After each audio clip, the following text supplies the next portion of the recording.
I am the tofu golem. Please enjoy the video.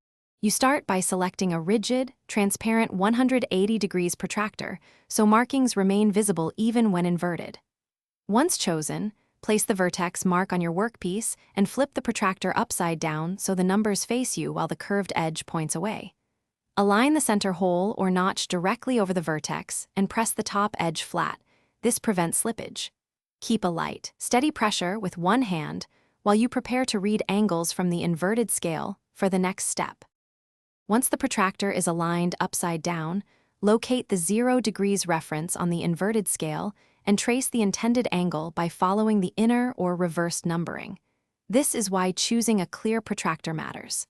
Carefully insert a sharp pencil through the center hole or run it along the edge to mark the ray line.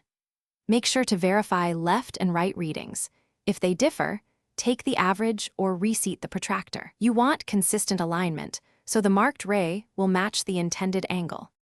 Complete the task by extending your marked ray with a straight edge and preparing any cutting or drilling steps.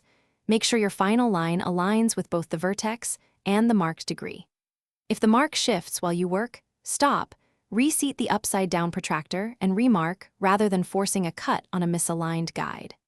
If visibility causes errors, clean the protractor with alcohol or reinforce faint numbers with a fine-tip pen. That single maintenance step saves rework and maintains angle accuracy. Thanks for watching.